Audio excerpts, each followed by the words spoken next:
प्रेम पत्र राधा स्वामी भाग तीसरा, तीसरा वचन नंबर 5। राधा स्वामी मत उपदेश भाग चौथा, वर्णन भेद जीवों की समझ और अधिकार का। जीवों की 3 किस्में हैं, उत्तम, मध्यम और निकृष्ट। और इसी तरह बुद्धि और समझ भी 3 किस्म की है। एक तेलिया, दूसरी मोतिया, तीसरी नमदा यानी मोटा ऊनी बिछौना। पहली यानी तेलिया का खवास ये है कि जैसे तेल की 1-2 बूंदें पानी में डालें तो वो फैलकर तमाम पानी को घेर लेती हैं। इसी तरह उत्तम अधिकारी वचन सुनकर उनका आप ही आप विस्तार करके समझता है और अपने फायदे की बात को छांट कर ग्रहण करता है। दूसरी मोतिया बुद्धि कि जैसे मोती में जिस कदर सुराख किया जावे वह उसी कदर कायम रहता है। यानी मध्यम अधिकारी जिस कदर वचन सुनता है उसको वैसा ही अपने मतलब के माफिक छांट कर याद कर लेता है, लेकिन विस्तार नहीं कर सकता। तीसरी नमदा बुद्धि, जैसे नमदे में सुए से सुराख किया गया तो सुराख होता हुआ तो नजर आया पर फौरन ही छिप गया। ऐसे ही निकृष्ट अधिकारी वचन सुनते और समझते तो मालूम होते हैं पर वे उनको फौरन ही भूल जाते हैं। उत्तम अधिकारी को थोड़े दिन के सत्संग से बहुत फायदा हासिल हो सकता है, क्योंकि वह 2 मूल बातों को समझकर उनका विस्तार और अपनी संभाल थोड़ी बहुत हर सूरत और हर हालत में आप ही अपनी निर्मल बुद्धि से कर सकता है। और वे 2 मूल बातें ये हैं।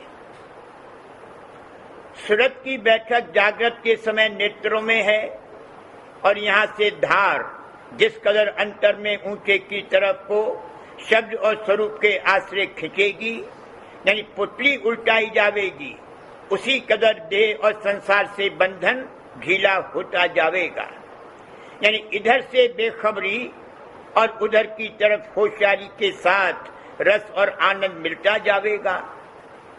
इस काम को जरूरी और मुफीद समझकर जिस कदर बन पड़ेगा उत्तम अधिकारी हमेशा जारी रखेगा, बल्कि आहिस्ता आहिस्ता उसमें तरक्की करेगा।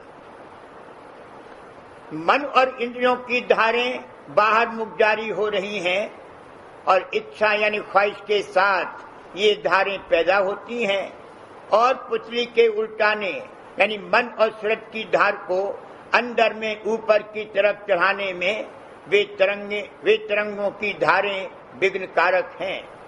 इस वास्ते सिर्फ जरूरी और मुनासिब तरंगें उठानी चाहिए और इंद्रियों की धारों को जरूरी कामों के वक्त जारी रखना और फिजूल और गैर जरूरी और नामुनासिब ख्यालों और कामों की तरंगों को अंतर और बाहर रोकना, खासकर अभ्यास के वक्त और आमतौर पर हर वक्त जरूर चाहिए। इस बात को समझकर उत्तम अधिकारी अपनी संभाल हर वक्त मुनासिब तौर पर रख सकता है। जो माफी पुराने स्वभाव और आदत के भूल और चूक हो जावे तो कुछ मुजायका नहीं, फिर होशियार होकर संभाल करना चाहिए। इसी तरह कोई अरसे की कोशिश के बाद मन और इंद्रियां दुरुस्ती के साथ बरतने लगेंगी। मध्यम अधिकारी को सत्संग कुछ ज्यादा अरसे तक करना चाहिए, तब वह वचनों को सुनकर और समझकर और थोड़ा बहुत अंतरीय अभ्यास करके और भी उत्तम और मध्यम अधिकारियों को जो सत्संग अरसे से कर रहे हैं या सत्संग में आते जाते रहते हैं देखकर काबिल इसके हो जावेगा कि दूर रहकर और राधा स्वामी जाल की दया का बल लेकर अपनी संभाल थोड़ी बहुत कर सके। और जिस बात में कोई दिक्कत या विघ्न या मुश्किल पेश आवे तो चिट्ठी भेजकर सदगुरु से हिदायत मुनासिब वक्तन फवक्तन हासिल करता रहे। निकृष्ट अधिकारी को बहुत अरसे तक सत्संग करने और उत्तम और मध्यम अधिकारियों की हालत देखने से कुछ फायदा होगा। जो वो थोड़ी होशियारी और शौक के साथ इस काम को करेगा और दूरी में उत्तम या मध्यम अधिकारी के सत्संग और मदद से उसका भी थोड़ा बहुत निर्वाह हो जाएगा और रफ्ता रफ्ता मध्यम अधिकारी के दर्जे पर आ जाएगा। जो लोग सच्चा शौक परमात्मा का नहीं रखते पर सच्चे शौकीनों के साथ किसी लपेट से संतों के सत्संग में आ गए हैं तो उनको भी कुछ थोड़ा बहुत फायदा होगा। लेकिन जब तक वे चेत कर होशियारी के साथ सत्संग और अंतर अभ्यास नहीं करेंगे तब तक उनकी हालत नहीं बदलेगी। इन लोगों को उत्तम या मध्यम अधिकारियों का संग काफी होगा क्योंकि सद्गुरु के सत्संग की ताकत और लियाकत उनमें कम होगी।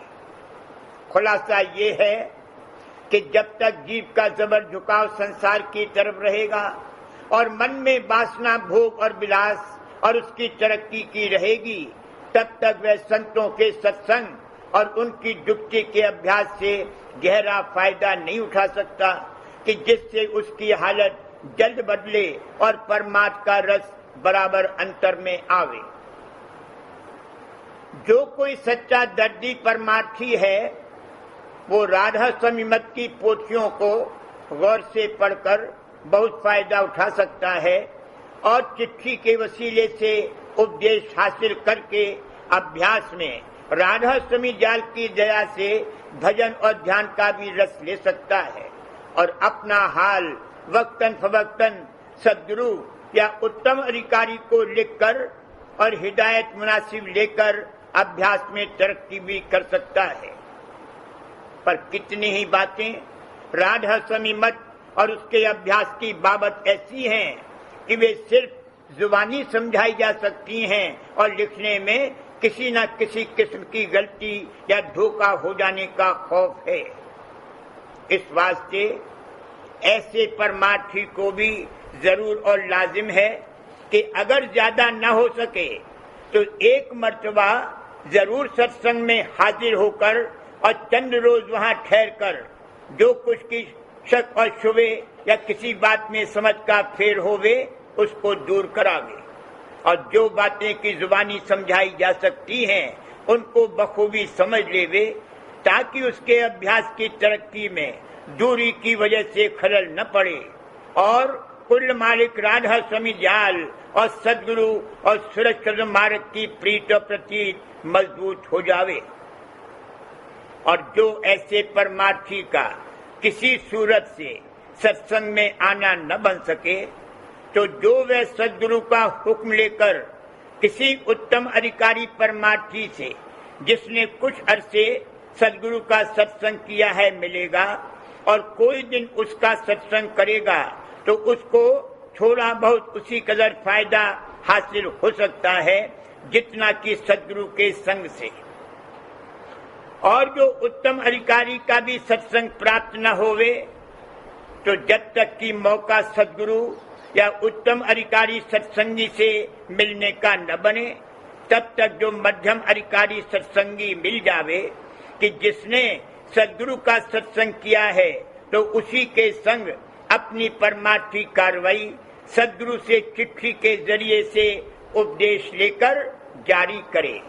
इस तरह से उसको किसी कदर फायदा हासिल होगा और मुंतजिर रहे कि जब मौका मिले तब उत्तम अधिकारी सत्संगी से या सद्गुरु से जाकर जरूर मिले और कोई दिन उनका सत्संग करके पूरा फायदा हासिल करे।